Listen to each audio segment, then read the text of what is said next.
Assalamualaikum warahmatullahi wabarakatuh.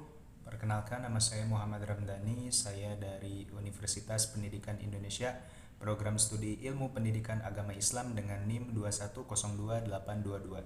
Pada kesempatan kali ini saya akan memberikan sebuah video yang mana menjelaskan mengenai sejarah masuknya Islam di negara Belanda ya.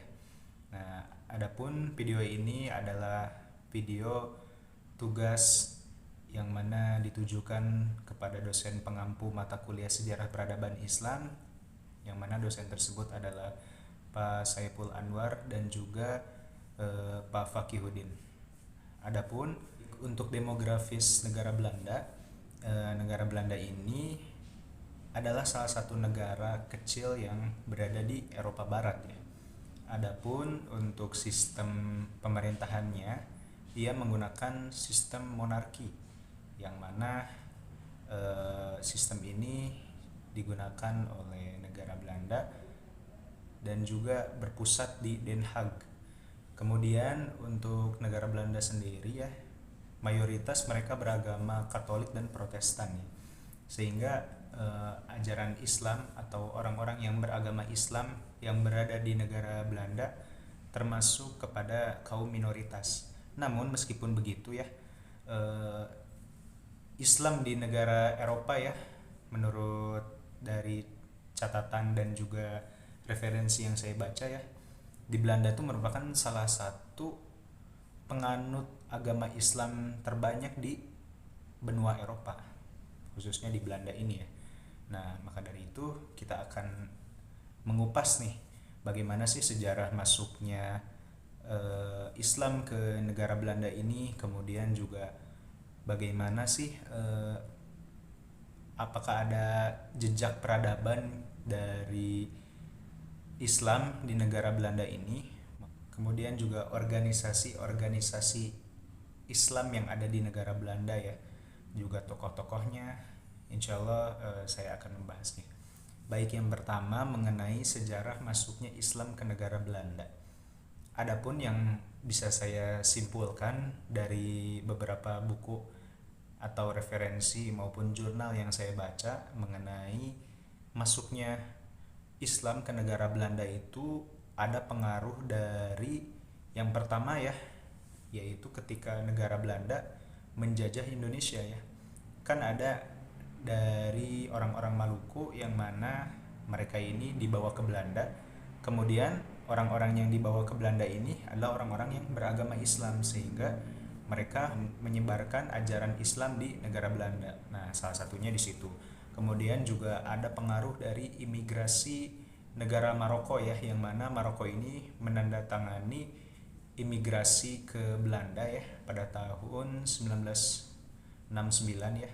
Nah, di sana terjadi juga pengaruh masuknya Islam ke negara Belanda ya, karena memang mayoritas saat itu orang-orang Maroko adalah orang-orang yang beragama Islam, sehingga mereka menyebarkan Islam di negara Belanda dari pengaruh imigrasi tersebut. Sehingga bisa disimpulkan ya, pengaruh masuknya Islam atau alasan dan bagaimana proses masuknya Islam ke negara Belanda ya, salah satunya yaitu dari proses imigrasi seperti itu. Yang kedua mengenai jejak peradaban Islam di Belanda.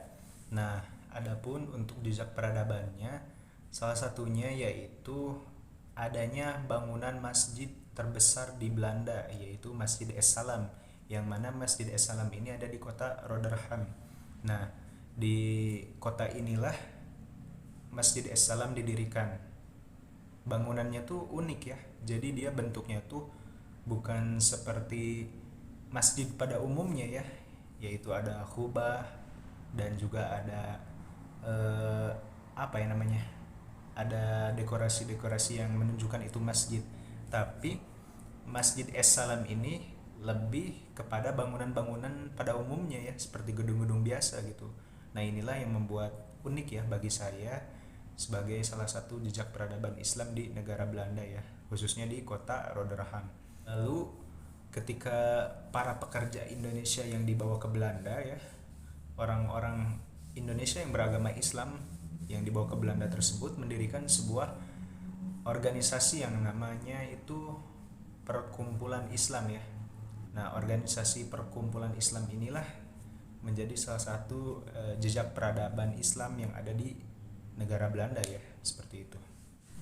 Selanjutnya untuk organisasi Islam yang ada di negara Belanda ya. Nah, adapun organisasi Islam yang ada di negara Belanda ini lumayan banyak ya, namun saya akan menyebutkan hanya dua saja. Yang pertama yaitu Federasi Kebudayaan. Nah, Federasi Kebudayaan Islam ya, ini tuh adalah didirikan oleh orang-orang Turki yang berada di Belanda ya. Di sana memang sebuah perkumpulan orang-orang Turki yang beragama Islam yang berada di Belanda, tentunya dengan tujuan bersama gitu ya. Selanjutnya yaitu organisasi Misi Islam Dunia Belanda ya. Komunitas ini didirikan oleh kaum negara Suriname ya. Di sini memang dengan tujuan-tujuan tertentu ya, yang mana memang menjadi salah satu organisasi yang ada di negara Belanda. Adapun tokoh-tokoh yang ada di negara Belanda ya, tokoh-tokoh muslim, salah satunya yaitu ada Abdul Wahid van Bommel, di mana ia menjadi salah satu pencetus maupun juga pendiri masjid yang ada di negara Belanda. Adapun yang bergerak di bidang pendidikan ya, khususnya di bidang filsafat, salah satu tokohnya yaitu Abu Hamid Nasr Zaid. Nah, dia ini bergerak di bidang filsafat ya, seperti itu. Selanjutnya untuk problematika orang-orang Islam yang berada di negara Belanda ya, yakni sebetulnya stigma negatif orang-orang Belanda ya, khususnya yang non muslim terhadap agama Islam. Jadi di sana itu kebanyakan dan ada gitu ya masyarakat Belanda yang mana mereka ini Islamfobia, mereka ini takut dengan ajaran Islam gara-gara oknum yang memang dia ini membuat stigma negatif tersebut ya, oknum teroris yang mengatasnamakan Islam membuat orang-orang yang berada di Belanda ya, yang non muslim ini merasa ketakutan terhadap orang-orang Islam, apalagi ketika mereka mendengar kata jihad.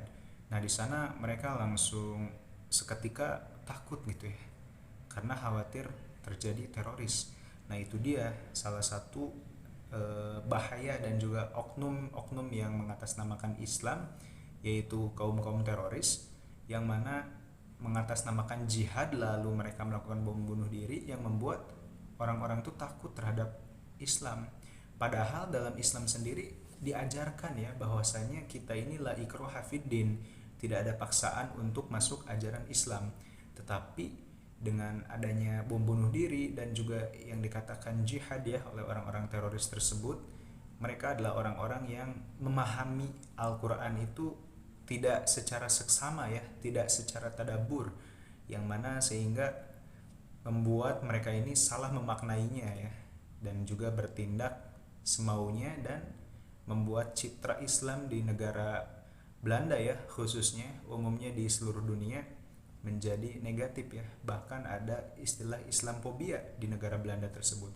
Nah, inilah sekiranya menurut saya yang perlu bagaimana tokoh-tokoh Islam yang berada di Belanda ya, sekiranya untuk menyelesaikan masalah stigma negatif ini, karena jika dibiarkan khawatir kedepannya orang-orang yang beragama Islam berada di Belanda tersebut merasa tidak nyaman karena memang ada rasa kekhawatiran dari teman-teman sekitarnya yang non muslim gara-gara mereka mempercayai stigma negatif terhadap ajaran Islam tersebut, sehingga memang perlu adanya diskusi maupun upaya untuk menghilangkan stigma negatif tersebut dari orang-orang atau tokoh-tokoh muslim yang berada di Belanda tentunya.